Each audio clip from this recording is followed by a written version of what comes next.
Hello, my name is Sierra Wentz. I am the Alice Pals coordinator at the University of Alabama. Got my Unless CSL sweatshirt on here. So this is the week 5 mini lesson plan.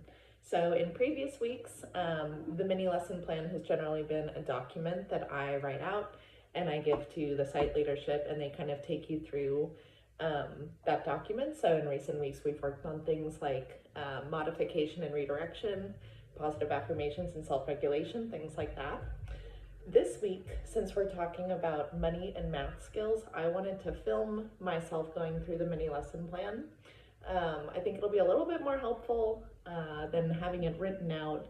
I've got some of the printed worksheets and handouts for this week.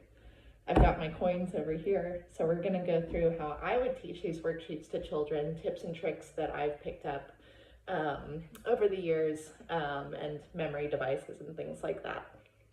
So, as a disclaimer, not all of this mini lesson plan is going to apply to every single one of you. Some of you might do a couple of these worksheets, some of you might not do any of them, but I still want you to be able to see how I talk through more academic stuff like money and counting coins to kids. Who knows, if you stick around for next semester in the spring or in a following fall semester, you might come into contact with these handouts.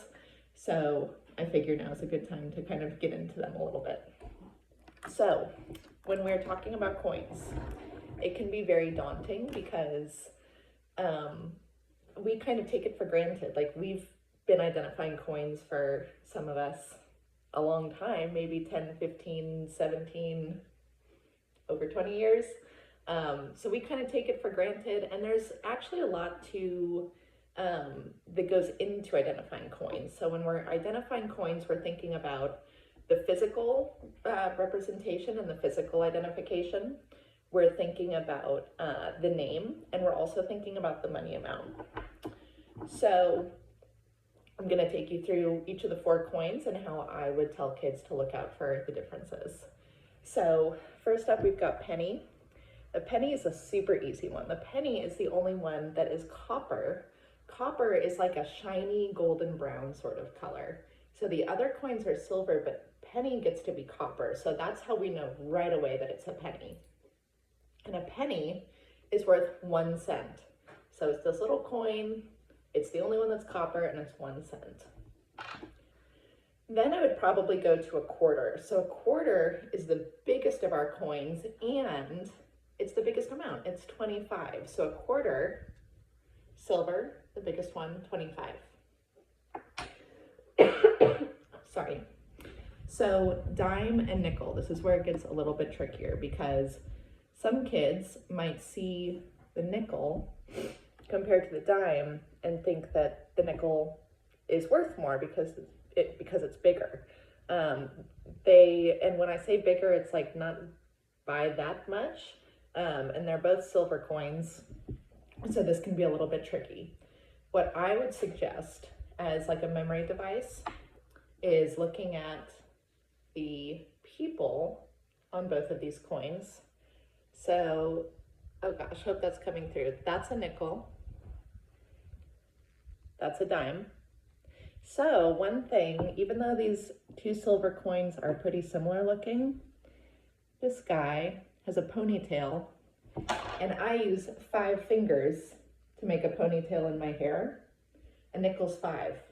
The coin with the guy with the ponytail is worth 5, and I use 5 fingers to make a ponytail. So that's kind of how I would tell kids to look out for it. And then the only one you have left is dime. Dime is 10.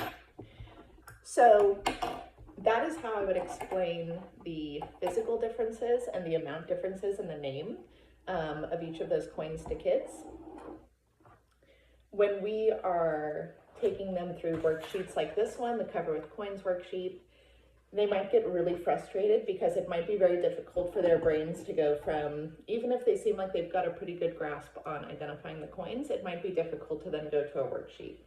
So for kids who are really, really struggling with a worksheet like this, where they're given a pile of coins and we're asking them to take the coins and place them on the amounts, if they're really, really struggling, I would go 1 coin at a time. So instead of having a big pile of coins and randomly selecting out a different one each time, I would start with all the quarters. Take all the quarters out, put a quarter down everywhere you see 25 cents, and do all the quarters first. Then go to all the dimes and go to all the dimes.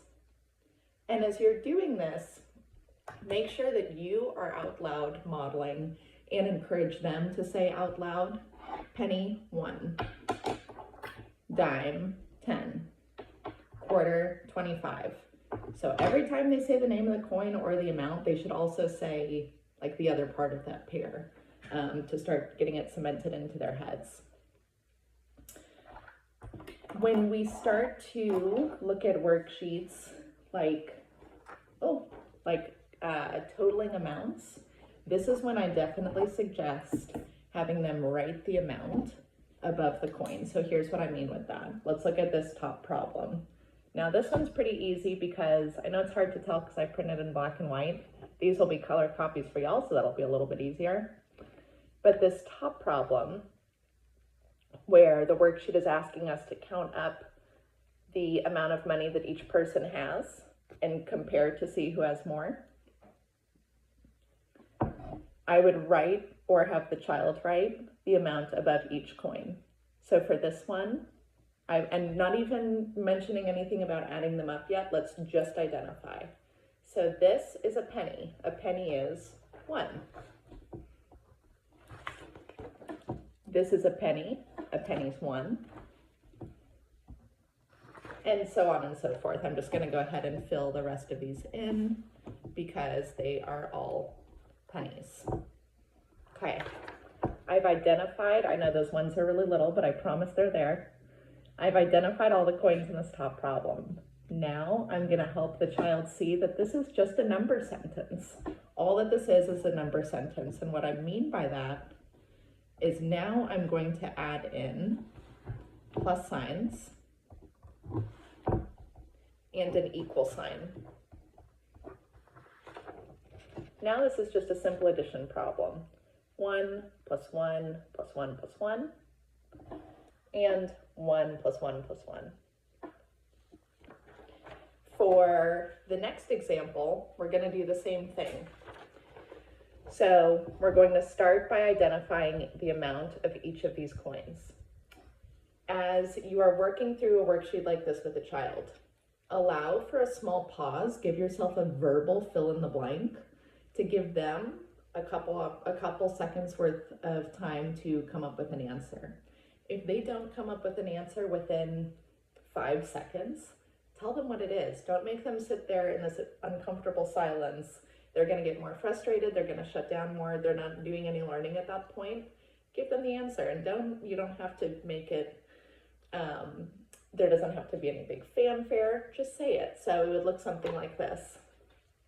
This is a quarter. A quarter is 25. This is a penny. A penny, oh my gosh, yes, totally. A penny's 1. Here's a penny's 1.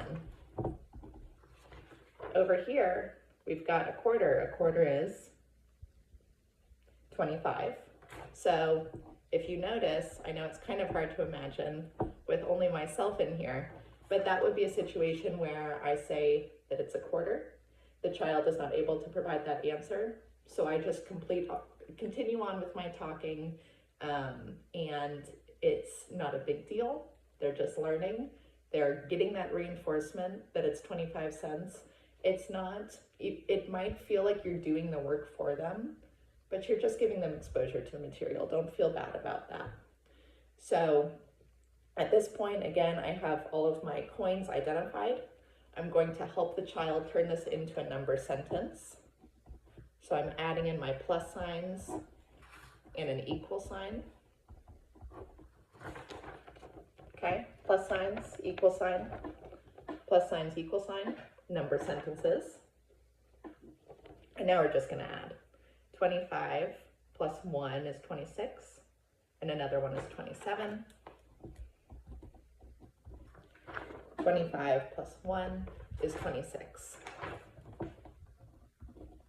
So this student on this side of the worksheet has more.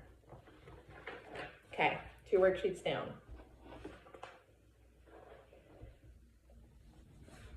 We're gonna go ahead and move on to some math skills. So this is a worksheet called What's the Sign? So the students are going to need to figure out what sign, what order of operation goes in these blanks. So I'm just going to touch on this worksheet really quickly. What we want them to, if we could take one principle of math from this worksheet, it's that plus signs and multiply signs make bigger numbers. Minus signs and division signs make smaller numbers.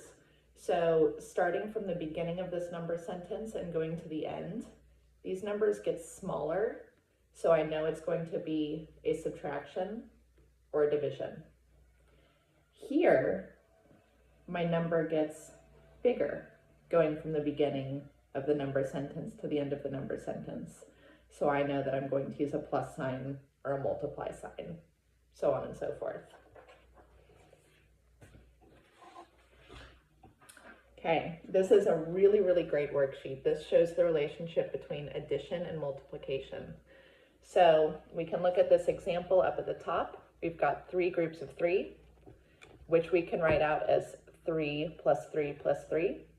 There are 3 stars in each box and 3 boxes total. And then the shorthand, to make it a shorter number sentence, we turn it into multiplication. 3 stars in each box, 3 boxes, so on and so forth.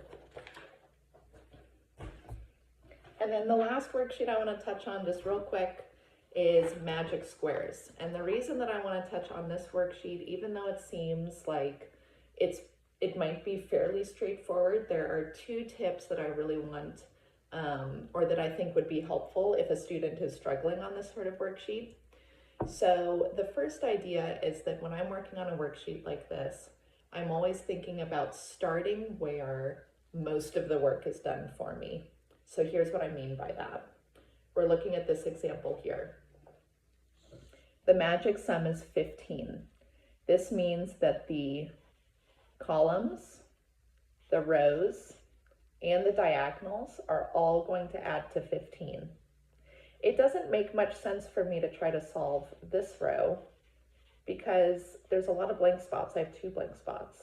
If I try to solve this column or this diagonal though, that's gonna be a lot easier.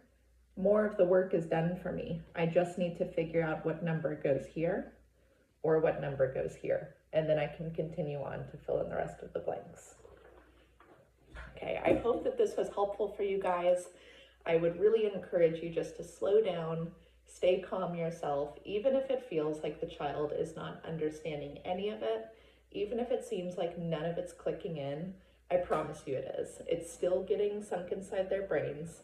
The goal for us is never mastery. We're never trying to get a child from 0% knowledge to 100% knowledge in the 2 hours that we're in these classrooms. What we're trying to provide to them is just another dose of time. If the printer's very loud, I'm sorry, the printer just started going. We're trying to give them another dose of time, another little bit of exposure to this material. And really more than anything else, we just don't want to shut their brains down to learning. If we try to cram too much into their brains at one time, they're so much more likely to get frustrated and overwhelmed. So if we are working with a child and we need to slow down to a pace where we only get through half the worksheet, that's okay. I would so much rather prefer only half the worksheet than the full worksheet and they're frustrated and overwhelmed and none of it sinks in. So hopefully that gives you something to think about.